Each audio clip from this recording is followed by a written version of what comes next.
Meghan Markle rose to international fame following her marriage to Prince Harry in 2018. The American actress captured our imaginations with her real-life fairy tale, but within a few years the couple chose to leave the monarchy in a shocking split. This, followed by their choice to share personal stories from within the royal family, has led to a perceptible rift between brothers William and Harry. While the ancestral history of the royal family has been catalogued for centuries, this is the story of how Meghan Markle came to be part of such a legacy. Rachel Meghan Markle was born August 4, 1981 in Los Angeles, California. She was the daughter of Thomas Markle and Doria Ragland. Thomas and Doria were married December 23, 1979 in California, but separated when Meghan was 2 years old. Thomas was born in 1944 in Pennsylvania to Gordon Arnold Markle and Doris Sanders. In the 1950 U.S. Census, we see Markle and his parents, Gordon and Doris, living next to his grandparents, Isaac and Ruth. Gordon was a bookbinder and Isaac worked as a lineman for the electric company. Gordon and Doris were married March 13, 1941 in Pennsylvania. According to their marriage license, Gordon was living in Pennsylvania and Doris was living in New Hampshire, so it is unclear how they met, but it may have been a result of Gordon registering for the World War II draft in 1940 when he may have traveled for training. Gordon and Doris were married for over 35 years until Gordon's death in 1979. Doris lived until 2011. Gordon's father, Isaac, was born August 13, 1891 in Pennsylvania. He married Ruth Ann Arnold in 1915. By 1930, just as the Great Depression began, Isaac, Ruth, and Gordon were renting out part of this house in Newport, Pennsylvania. Isaac was working as a lineman after previously working as a fireman and at a lumber mill. Isaac and Ruth only had son Gordon, and they lived in Pennsylvania until Ruth's death in 1963 from stomach cancer at age 70. Isaac passed away in 1972 at age 81. The Markle family lived in Pennsylvania for over 200 years. Johann Heinrich Markle was born in Lampertz-Lac, Alsace, France, on October 5, 1732. Alsace is a region of France with strong German influence, having been part of both France and Germany at different times throughout history, with Markle being of German descent. Johann arrived in York County, Pennsylvania in 1748 and married Juliana Saftler, and they had 14 children. At the time of the Revolutionary War, Pennsylvania had the highest German population within the colonies. The Markle family survived the Revolutionary War as the United States broke free of British rule, which mirrors the life of Meghan many years later. Meghan's mother, Doria Ragland, was born in Ohio in 1956. Her family moved to Los Angeles shortly after her birth. Doria was the daughter of Alvin Azel Ragland and Janette Arnold. Janette Arnold was born October 4, 1929 in Sandusky, Ohio, to Christine Harrison and James Arnold.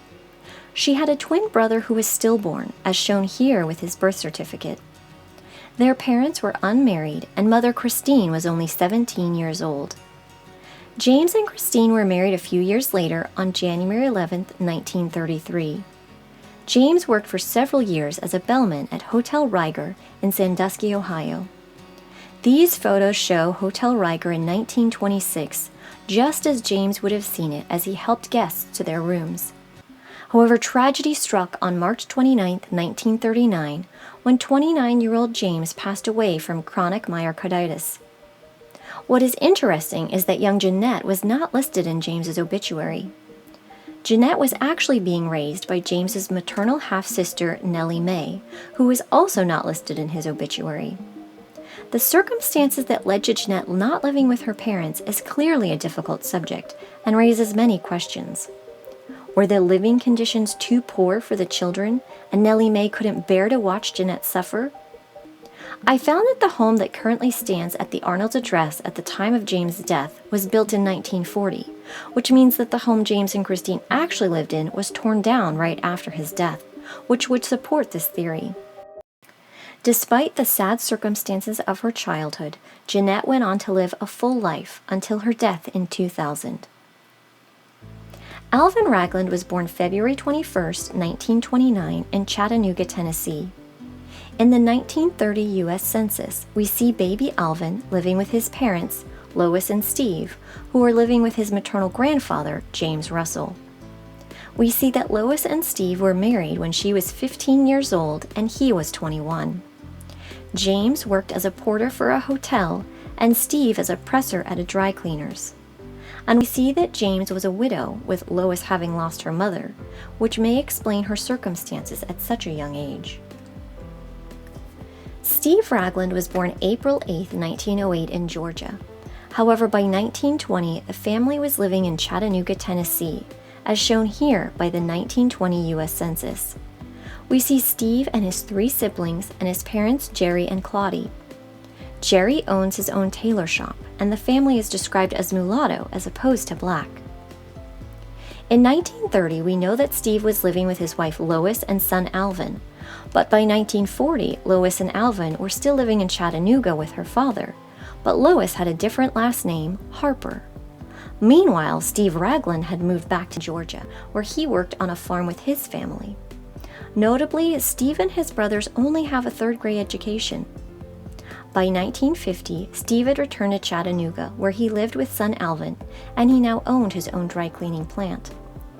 Whatever challenges Steve and Alvin may have faced when Alvin was young, Steve eventually joined Alvin in California, which is where he passed away in 1983 at the age of 75.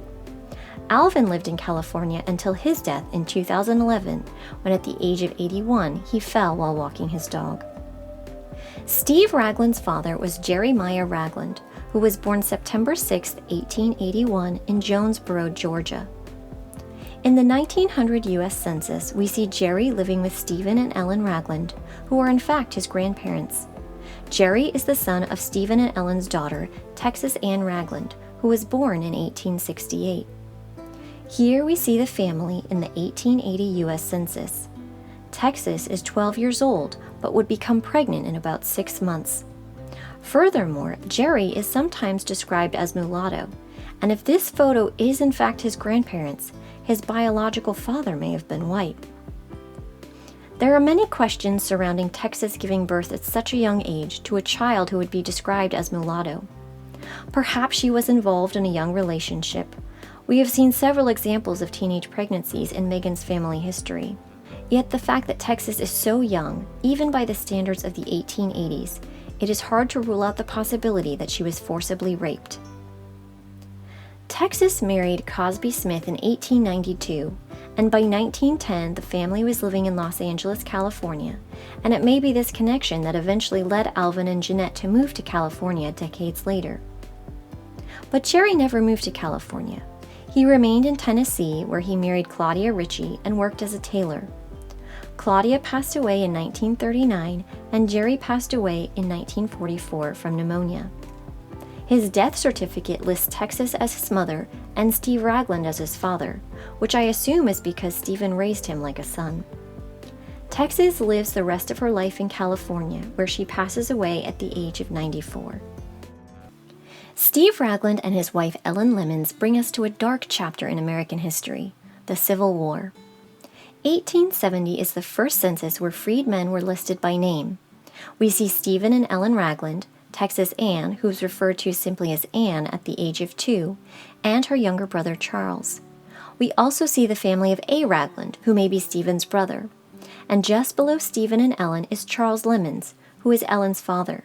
But what is most interesting is the name further above, Mary Ragland, who is white. Mary was the wife of Lemuel Ragland, who had just passed away from pneumonia, and who, according to the 1860 U.S. Census, held 23 slaves. It is likely that one of these two 12-year-old boys is Stephen Ragland, and that this 12-year-old girl is Ellen. There are many stories of the horrors and brutalities of slavery, an ancient practice which, according to africascountry.com, dates back to the 8th century in Africa, when Muslims needed labor, but they could not enslave another Muslim.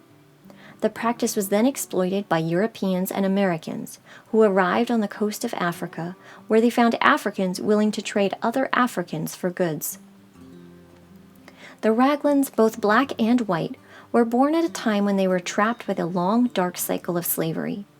Yet the fact that the freed Raglans and the Lemons remained so close to Mary Ragland years after the Emancipation Proclamation indicates that perhaps Lemuel and Mary were not the most brutal slaveholders. Booker T. Washington described the day when emancipation reached his Virginia plantation, which I explored in a video about Denzel Washington's family history. He explains that while there was great joy and celebration among the former slaves, it was followed by pity for their former owners. Perhaps this was the feeling that led Stephen and Ellen to stay close to Mary Ragland, as they continued to live in Henry County, Georgia, until their deaths in the 1920s. Meghan Markle's family history was full of surprises. The Markles were early German settlers to America, arriving in Pennsylvania decades before the Revolutionary War and witnessing the nation break free of British rule, which oddly mirrored Meghan's life generations later. Her maternal side had many instances of teenage girls giving birth, including her 4 times great-grandmother, Texas Ann Ragland, who gave birth at the age of 14. Texas's parents, Stephen and Ellen Ragland, were born into slavery, but were emancipated when they were just teens. And contrary to our modern view of a time that we will never fully understand, they continued living next to Mary Ragland, the wife of Lemuel Ragland, their former owner. While the dark history of slavery can never be erased and should not be forgotten, the Raglands paint an interesting picture, as they did not flee from the white Raglands, but stayed close by and even carried the Ragland name generations into the future. Stephen and Ellen overcame the darkness that they were born into, and their perseverance eventually led to Meghan becoming part of the British royal family.